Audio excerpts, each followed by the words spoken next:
Tere, mina olen Kaja, mina olen hüpnoositerapeut, samuti kiire transformatsiooni terapeut. Mind huvitab universum ja selle seadused.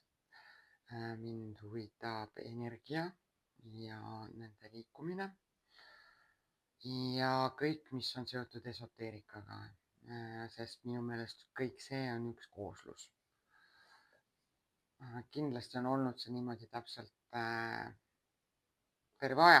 Ilmselt oli seal miljoneid aastaid tagasi inimesi, kes teadsid ja oskasid seda palju paremini hinnata kui modernsel ajastul meist keegi, sest tegelikkuses on kõik see tarkus, mis me siin tükkhaaval kokku korjame ja leiame, vana. Nagu kõikide asjadegagi. Selles mõttes puudub seal täielikult erinevus selle koha pealt. Aga millest ma täna tõsiselt rääkida tahan, on identiteet. Ja see on midagi sellist, mis on mind ennastki väga sügavalt puudutanud. Täpsemalt siin 10 aastat tagasi olin olnud 5 aastat ära Eestist. Ja selles suhtes olin kuidagi väga täbaras olukorras, sest ma nagu ei sobinud sinna. Sest nende tavad ja asjad olid kõik teistsugused kui meie omad, ka mõttemaailm ja mõttemustrid. Ja kui ma tulin Eestisse, siis ma ei sobinud ka justkui nagu siia enam, kuna ma mingil määral olin võtnud ja korjanud üles juba neid uskumusi ja käitumismalle, mis olid seal riigis nagu kohased ja normaalsed ja ütleme, see elutempo ja elustiil oli täiesti erinev sellest. Siis tõsiselt olin ma täiesti hädas iseendaga, et kes ma olen, kuhu ma kuulun ja mis edasi. Identiteedikriis tegelikkuses on midagi sellist, mis tabab paljusid inimesi tavaliselt keskeas, nagu öeldakse, et keskeakriis, aga tegelikkuses on see identiteedikriis. Sellest ma räägin ka pärastpoole natukene, aga hetkel räägiks üleüldisest identiteedist. Sest tegelikkuses meie identiteet tembeldatakse külge meile juba nagu lapsepõlves. Selles on nagu suur osa meie vanematel, meie tuttavatel, meie sõpradel siis tollel hetkel, õpetajatel, lasteaiakasvatajatel, nagu kõigil meie ümber seisvatel inimestel. Tegelikult polegi nagu vahet, kas meie vanemad nagu positiivselt ütlesid midagi või negatiivselt ütlesid midagi. Tegelikkuses on kõik need ütlused midagi sellist, mis hilisemas versioonis hakkavad kujundama seda niinimetatud identiteeti või seda rolli, mis meile siis nagu pannakse või külge tembeldatakse nagu. Kas su ema ütleb, kas su ema või isa ütlevad sulle, et sa oled tark, tubli, ilus ja armas. Ja kui nad seda pidevalt kordavad, siis sa jätke seda uskuma. Või kui õpetaja kordab, et sa oled rumal, sa oled üks kõige rumalam laps maamuna peal, sa ei oska, sa ei saa aru ja muud jutud sealtpoolt, siis ka see jääb sulle külge. Täpselt samamoodi nagu see, et sa ei olegi nagu sportlik, et sport ei ole üldse sinu teema, nagu sa oled pigem akadeemiline, et sa oled pigem see, kes loeb. Täpselt samamoodi on tegelikkuses ju meile kooliajast kõigile tulnud külge need, et sul on matemaatika reaalained paremad, sul on keeled paremad. Aga nagu, kas tegelikult on see, et kuskil õpetaja pole suutnud mulle seda ainet selgeks teha sellisel viisil, et ma saaksin sellest aru, on palju lihtsam mulle panna see nagu külge, et sul on reaalained tugevamad, sul on nagu need ained tugevamad, need nõrgemad, et nagu reaalselt see ei olegi lõpuni päris tõsi, see on pigem silt, mis on sulle külge juba pandud. Ja mis hakkab väga tugevat rolli mängima hilisemas elus, sellepärast et see on see niinimetatud roll, millesse meid on pandud juba varases eas. see on nagu selles mõttes niisugune huvitav koht iseenesest, et jah, isegi kui me läheme siin energiasse ja energia voolavusse, noh, siis meil on ju ka mitu keha, pluss see, et eks ole, et see niinimetatud meie ego või meie aura siis, mida me saame nagu selles mõttes siis nagu kas siis laiali lükata või siis kokku tõmmata, et kui me oleme linnas, siis üldiselt meie aura meie ümber on palju koomamal kui siis, kui me oleme kuskil looduses, kus me saame oma aura nagu hästi kaugele lükata. Nagu selles mõttes on rohkem ruumi, me saame ta palju kaugemale lükata endast, ta ongi ümber meie. Et aga sellel aural, meie sellel aural on ka tegelikkuses niinimetatud, no see oleks võib-olla kõige lihtsam viis olekski kujundlikult seda siis seletada, et me elame justkui nagu mingi kupli sees, eks ole, on ju, mis on meie aura.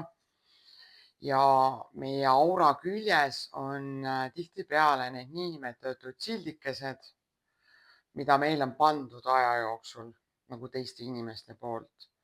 Sest kui sa saad võõraste inimestega kokku, siis tegelikkuses suht kiirelt tekib sul nagu mingisugune kujutlus sellest konkreetsest inimesest, tema olemise põhjal, välimuse põhjal ja ütleme nagu ka kõnemaneeri põhjal. Sa teed juba nagu mingid omad järeldused. Aga nii huvitav, kui see ei ole, siis väga tihti seda meie arvamust inimesest kujutab juba tegelikkuses see niinimetatud tema kupli ümber, tema aurasse pandud need sildid, mis on väljapool, mis on teiste arvamused temast.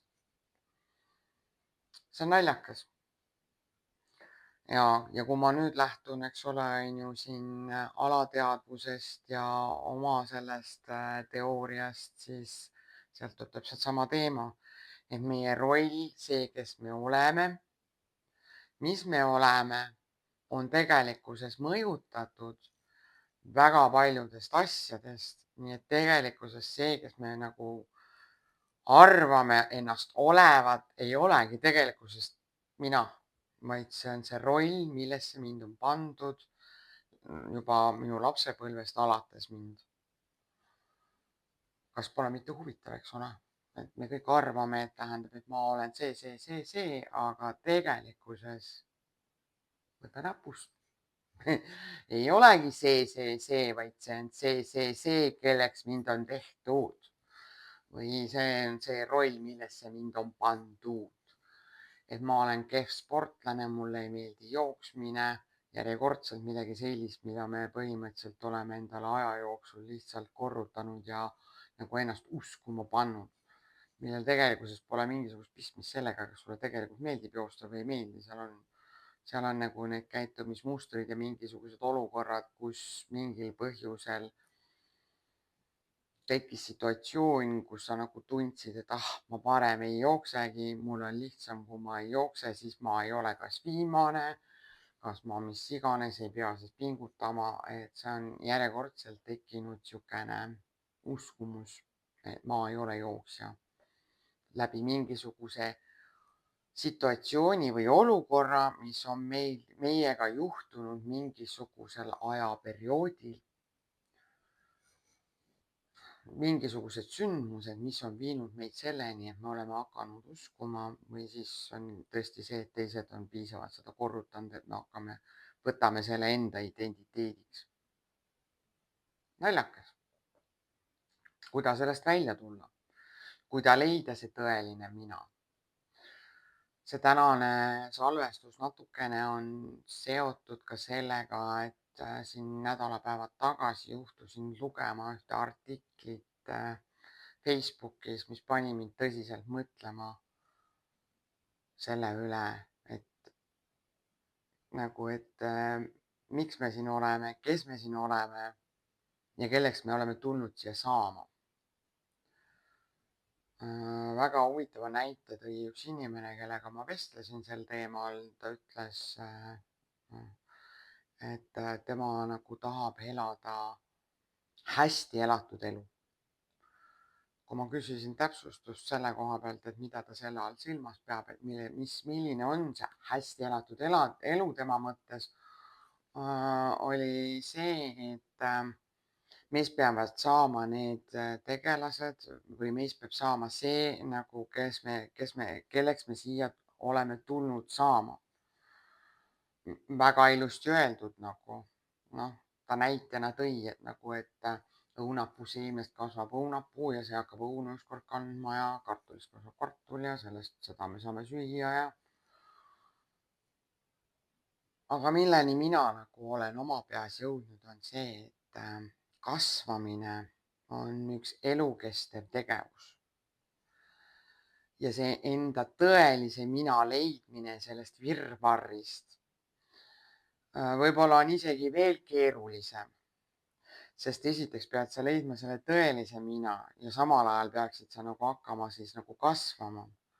Aga kui sa nagu 50. eluaastaks pole leidnud seda tõelist mina ja hakkama kasvama, siis nagu reaalselt tekib küsimus, et palju sul seda aega siis nagu on. Oi, loomulikult on palju, sellepärast et minul on plaan elada ikkagi siin 150. Et see nagu alles nooruspõlv. Aga nii palju võiksin öelda küll, et ma lapsi nagu enam praeguses vanuses tõsiselt tegema ei tahaks hakata. Õnneks minu lapsed on suured, täiskasvanud, mina juba praeguseks hetkeks 3-kordne vanaema, mis annab mulle võimaluse elada oma elu, leida seda oma tõelist identiteeti ja samal ajal areneda. Sest ilmselgelt selles arengu käigus tulebki lõpuks see tõeline identiteet ka välja. Huvitav, kas pole? Leia kõigepealt see identiteet ja siis arene. Ja samal ajal peaksid sa täitma veel ka eluülesannet. Muidugi kas või kes sellesse usub, on iseasi, aga nii palju, kui ma olen siin aru saanud ja isegi kui ma siin nagu kodeerin nagu omaenda õpetajad Marissat, siis tegelikkuses me ikkagi oleme siia tulnud konkreetse ülesandega. Noh, sealt muidugi selle härraga, kellega ma vestlesin, tuli veel omakorda see, et tähendab, et sa pead nagu kasvama, et sa saaksid täita oma eluülesannet, aga ta nagu ei seletanudki mulle lahti nagu seda, millena või kuidas ta seda oma elus ülesannet täita saab, nagu kui ta tegeleb alles eneseotsinguga, sest tegelikkuses see eluülesanne peaks olema suht lihtne tuvastada. Kui sa nagu lähed tagasi ajas ja mõtled, mis asi see oli, mida sulle meeldis kõige rohkem teha, kui sa olid 7-aastane, 7–15-aastane noor. Sest üldreeglina me tuleme siia maailma konkreetse ülesandega ja meile antakse kaasa kogu pagas selleks, et seda täita.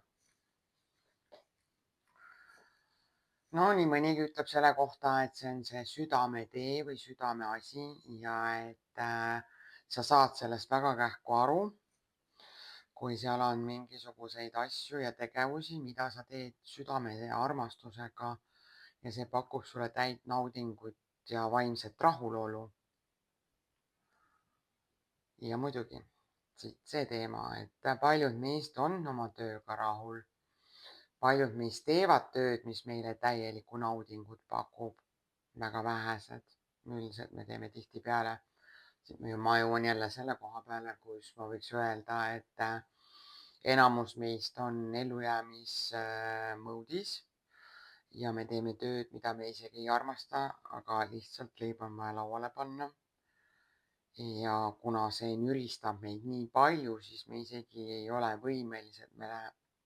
võimelised enam selle peale mõtlema. Keel läheb sõlme, sest mõtteid jookseb nii palju tahaks väljendada. Ja me pole võimelised isegi enam mõtlema sellele, mis asi on see, mis meile tegelikult naudingut ja rahuldust pakub. Siit ka muidugi see osa, miks tihtipeale tabab meid keskea kriis. Sellepärast, et need niinimetatud leibelid ja sedelid, mis meile on külge pandud, millega me oleme siiamaale välja tulnud, me oleme tihtipeale elanud teiste inimeste ootuste ja lootuste järgi, tihtipeale oma lähikondlaste, eriti oma vanemate omade koha pealt. Sest kui lapsed sünnivad, siis tihtipeale on meie vanematel nagu eeldused, et minu tütrest saab see või minu poeg on see või temast saab see. Ja kuna meid on kasvatatud sellises mentaliteedis, et meie vanemate soovid on nagu seaduseks ja empaatiaga, kuna me nagu tahame oma vanematele meeldida ja nendes seda tekitada seda tunnet, et nad saaksid meie üle uhked olla, siis tihtipeale me lähemegi seda rada pidi, mida nemad eeldavad, meist nagu saaks. Noh, muidugi ma ei vaidle vastu, meil on kindlasti see koht, kus on hästi palju neid vastuhakkajaid, kes ei ole nõus sellega ja lähevad täiesti oma rada, müts maha nende ees. Kuigi tegelikkuses see on ka see koht, kus nad tegelikkuses ei lähe iga kord oma hingeteed pidi, vaid pigem on see jonn vanemate vastu. Sorry sorry, te ikkagi ei ole selles punktis, kus te põhimõtteliselt teete oma südame asja, vaid pigem on asi selles, et tihtipeale see kipub olema mingisugune kättemaks või siis näitamine vanematele seda, et sa ei ole nagu rahul sellega nagu, kuidas sind on kasvatatud. Sa pole saanud piisavalt tähelepanu, sa pole saanud piisavalt tähtsustamist, sa pole piisavalt tundnud ennast turvaliselt. See on nagu tegelikkuses noorte puhul appikarje. Kurb öelda, aga seda olen ka mina kogenud. Seda appikarjet, et jaa, see on kurb koht ja ma ei peatu täna sellel pikemalt. Pigem ma läheks ikkagi jätkuvalt selle identiteedi jutuga edasi, sest keskeakriis tekibki sellest, et põhimõtteliselt mingisugune osa nüüd on meie elust ära elatud, tihtipeale on meil lapsed suureks kasvanud ja nad on kõik kodust läinud, nad elavad oma elu peal ja nüüd järsku me oleme olukorras, kus me nagu enam ei tea isegi, eriti naiste puhul on see hästi kõvasti tunda. Võib-olla mitte nii tugevalt meeste puhul, aga naiste puhul eriti nagu. Lapsed on kodust läinud, viimanegi on läinud ja sa nagu enam ei tea, kes sa oled, mis sa oled, kus sa olla tahad ja mida sa teha tahad. No enamus nagu jäävad tööle, teevad oma tööd edasi, aga nad saavad sellest ka aru, et see ei ole see, mida nad tegelikult on teha tahtnud. Väga vähesed on need õnnelikud, kes teevad tööd, mida nad südamega teevad ja mis neile täielikku naudingut pakub igatepidi. Need, kes selles olukorras on, ma tõsiselt õnnitlen neid, sest see on väga oluline osa meie elust. Teha asju, mis pakuvad täielikku naudingut ja rahulolu, mis tegelikkuses aitab olla maandatud ja olla siin nüüd ja praegu kohal. Tema asju, mis täielikku naudingut ja rahulolu pakub meile nagu võimalikult palju. Aga kuidagi jah, see on kuidagi kiire elutempo ja natukene mingil määral ka niisugune vaata vabanduste otsimine, et mul pole aega, et palju lihtsam on võtta sealt telefoni ja scrollida midagi, pigem kui võtta pintsel ja hakata. Päris see mina on nagu kadunud kuskile, sest see on nagu kinni maetud kõikide nende leibelite ja muude jamadega. Ja me ei saagi nagu lõpuni siis nagu aru, et mis või kes see tõeline mina siis seal on. Isegi ma jään vastuse võlgu, milline see tõeline mina on, sellepärast et see tõeline mina alles minu puhulgi koorub. Ka mul on hästi palju sellega veel tööd teha. aga me saame seda natukene nagu uurida ja avastada, et milline on see sinu võltsidentiteet siis. Kui sa nüüd suled lihtsalt silmad rahulikult, hinga sügavalt sisse ja välja, lase kehas tekkida lõdvestunud olek, hinga veel korra sügavalt sisse ja välja. Ja palun mõtle nüüd sellele, milline on sinu identiteet, milline on su praegune identiteet, kes sa oled. Ja tunneta, mida sa tunned. Kas seal on läbikukkumist?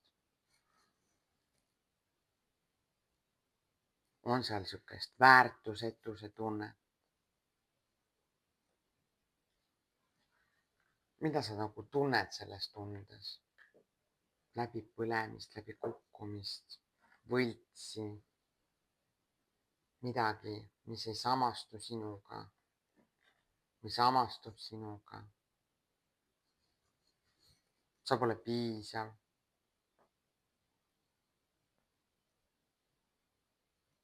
Tunne seda tunnet. Ära hinda seda, nagu ära anna hinnanguid sellele, et oi ise, kuida ma nüüd niimoodi tunnen. Las ta olla, tunne seda tunnet.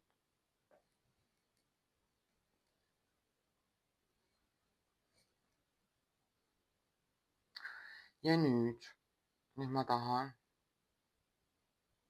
et sa vaataksid nüüd uuesti oma identiteeti, aga sellises võtmes, et sa jätad maha kõik need piirangud ja need uskumused ja need sündmused, mis nagu takistavad, mis on selle ees. Vaata nüüd seda identiteeti ilma kõikide piirangute, takistuste ja muude jamadeta. Näe seda tõsist identiteeti, seda, kes sa oled.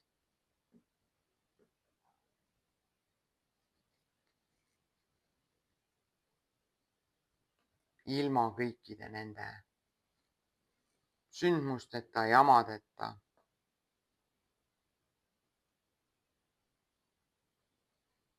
Lihtsalt näe seda.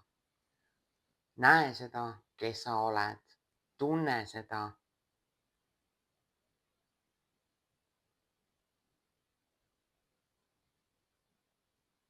Ja teadvusta endale seda. Teadvustada endale seda, et vot see olengi mina. See olen täielik, puhas essents mina. Ilma igasugu blokeeringuta, ilma igasuguse muu olekuta. Lihtsalt mäleta seda. Ja nüüd hinga lihtsalt sügavalt sisse ja välja, rahulikult. Ja ole selles tundes, sellest sinu tõelise identiteedi tundes, sinu enda eneseolekus, selles blokeeringute vabas olekus.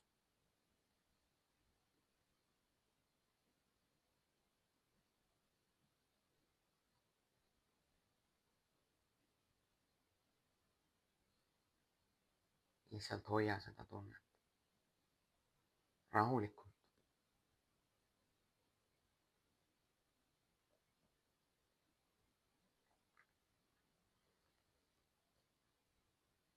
Ja võid rahulikult oma silmad avada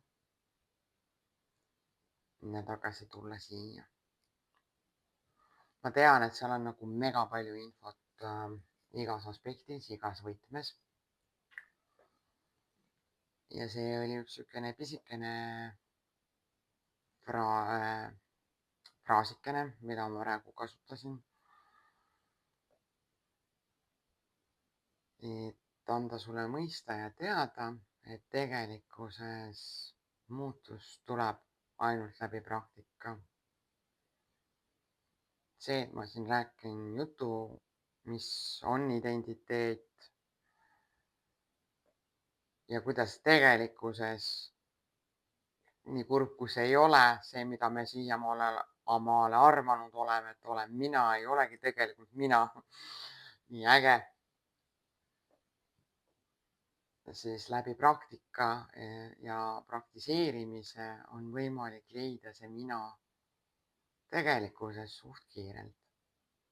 Nagu ma ennemgi olen maininud, kõik muutused saavad alguse ühest sammust, sest 1000 kilti ei ole võimalik kõndida, kui sa ei alusta kui sa ei võta esimest sammu. Ja meie mõttemustrid muutuvad alates 21. päevast, kui me neid 21 päeva jutti teeme ja praktiseerime, siis on ka lootus, et meie mõttemustrid hakkavad muutuma. Ja pakun teile võimalust siit tulla minu juurde hüpnoositeraapiasse, anda kiire tõuke selleks, et teie tõeline identiteet tuleks siit välja ja te saaks aru, kes te olete, miks te siin olete ja mida te siia tegema olete tulnud. Tänan teid kõiki vaatamast, kuulamast.